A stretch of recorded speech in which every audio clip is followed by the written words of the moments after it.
Invite viewers to post their location and local time. He is halfway through a cold beer when the cabin door explodes, inward wood flying like a poorly timed 4th of July firecracker. The screen clings to its hinge in defeat, swaying as Karen Cromwell strides in like she owns stock in chaos. Heels tick on broken glass, click-clack-tick, a metronome set to angry HOA president. She's got her phone raised like it's a holy relic, purse slung like a weapon, eyes burning with that mall cop on a power trip shine. If historians still argue whether Napoleon was 5'2" or 5'7", they'd have no trouble agreeing Karen is 10 feet tall in her own head. What she doesn't see is the silver-haired woman in the armchair, posture calm, briefcase at her side, like she's been waiting her whole career for this moment. Karen declares to her live stream, breathless with triumph, that she's exposing government corruption right here at Clearwater Lake. Her chat scrolls with emojis and freedom comments, thousands of strangers who've never even smelled pine pitch deciding the fate of a quiet lakeshore. Then the woman in this chair rises. No rush, no flinch, no theatrics. She flips a slim wallet open with a steady hand. Patricia Williamson, Attorney General of this state. It lands like a thunderclap. Karen stutters, the stream wobbles, and Marcus finally puts down his beer, already tasting the trouble about to pour in. Karen doubles down, of course she does.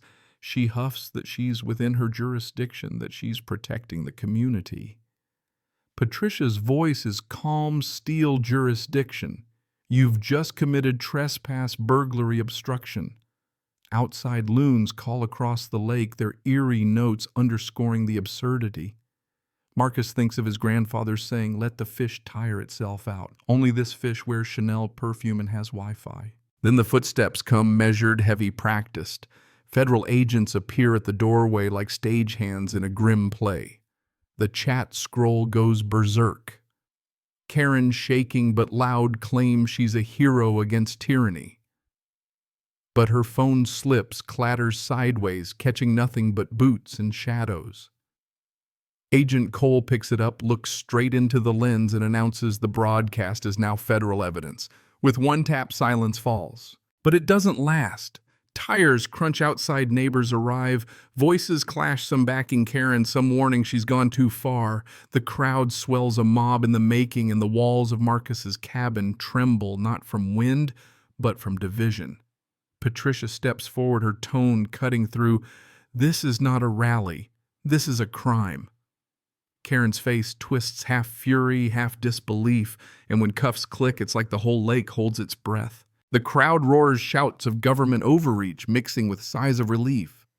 Marcus stands still, watching the woman who kicked down his door dragged past her followers. He knows this isn't the end, just the opening volley in a battle that will shake his cabin, his town, and maybe even his peace of mind. The morning after Karen's arrest, Marcus thinks the storm is past. The lake is calm, sun pouring through the pines, and for a fleeting moment the cabin feels like it used to steady safe his. But by noon his phone buzzes like an angry wasp nest. Friends, family, even his niece in Denver, Marcus. Is it true you attacked a woman in your cabin? The internet has already chopped, edited, and flipped Karen's live stream into a highlight reel where he looks like the villain.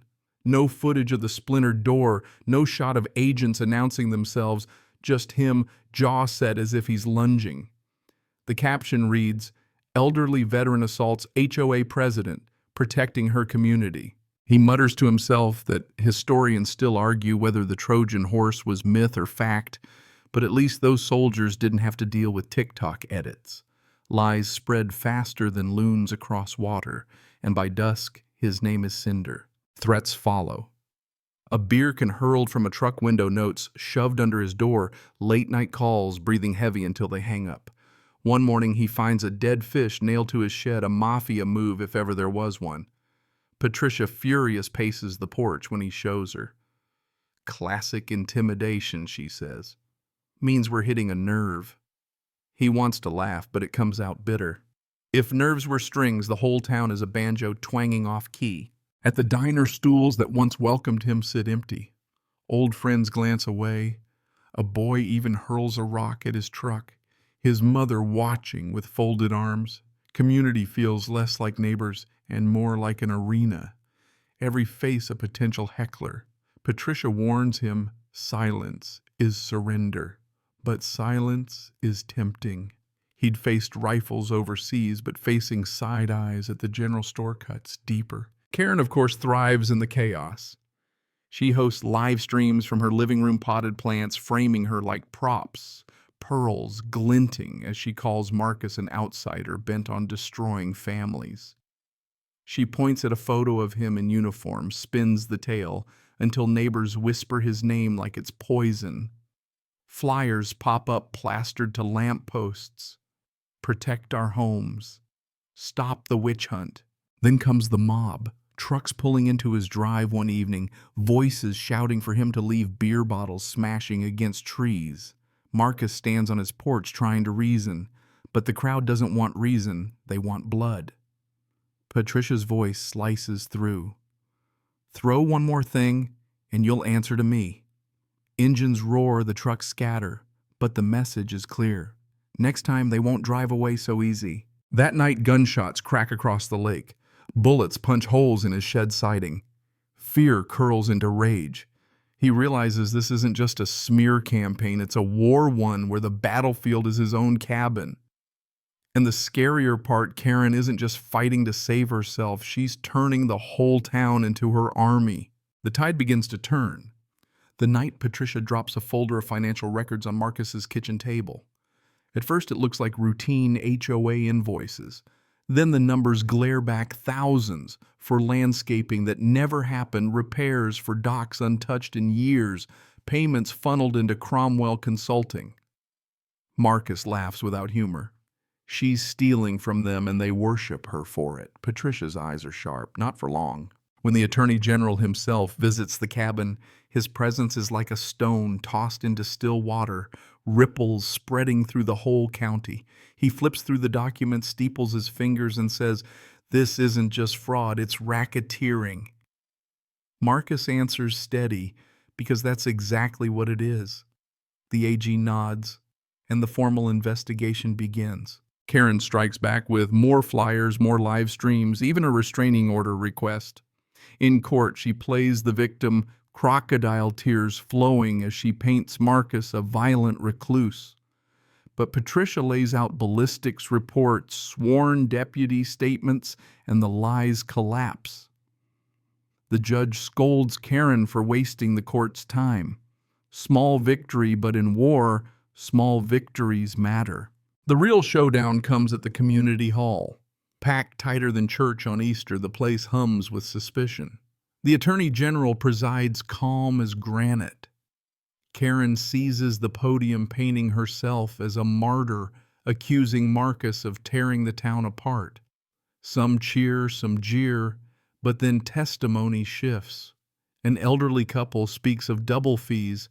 A single mother holds receipts, showing she paid Karen directly, and finally Thomas, her own board member, confesses he helped cook the books. The hall falls silent. Karen's face drains, and the AG declares the board dissolved, a state receiver appointed, and Karen referred for criminal charges. Neighbors gasp, some clap, some weep. Deputies escort Karen out as she shrieks about witch hunts, her heels scraping like chalk on wood. Marcus stands on the porch afterward, Patricia beside him. She says softly, "Truth won tonight." He exhales. For the first time, he believes her. Weeks pass, autumn leaves turning. The receiver, Harold Whitaker, unravels years of misused funds. Dues, drop repairs are made, and slowly trust trickles back. Some neighbors shake Marcus's hand now, thanking him for holding the line when no one else dared. Others remain bitter, clinging to Karen's myth, but even their voices grow quieter. Historians still argue whether justice bends or breaks, but Marcus sees it now. It bends slowly like pine in winter, but it holds. Karen's trial is swift. The jury convicts on nearly every count. She sits small in the courtroom, fire gone. Marcus doesn't cheer. Justice isn't sweet, he thinks. It's steady, like a river finally carving its course. That night, back at the cabin, Patricia joins him by the fire. She asks, "So what now?" He smiles faintly. "Now we live, we fish, we sit on the porch, we live." The flames crackle. The lake outside reflects the stars, and for the first time in months, Marcus feels the weight lift. Home isn't just a place. It's the people who stand with you when the world turns dark. And in that quiet, the war fades into memory. The story slows now, like the lake at dusk when the ripples flatten and even the loons grow quiet. The shouts and arguments that once rattled the cabin drift into the past, replaced by the soft hush of wind moving through the pines. Marcus sits on his porch, a mug warming his hands, the boards beneath him steady and familiar. The air carries no perfume but pine and cedar, no echo but the lap of water against the dock. He thinks about the neighbors who crossed the street to avoid him and the ones who later stopped to shake his hand. He thinks of Karen's red blazer flashing under courthouse lights, and of Patricia's calm voice reminding him that courage isn't only for battlefields. In his bones, he knows the scars will remain, but scars aren't just wounds, they are proof of healing. The community is not perfect now, and maybe it never will be. But children play on new swings, families gather on repaired docks, and laughter drifts over the water where once there had been shouting. The cabin stands solid, weathered, but whole, just like the man inside it. He leans back, watching stars emerge one by one in the night sky. The weight of months, the fear, the lies, the mobs, all of it loosens like knots, finally untied.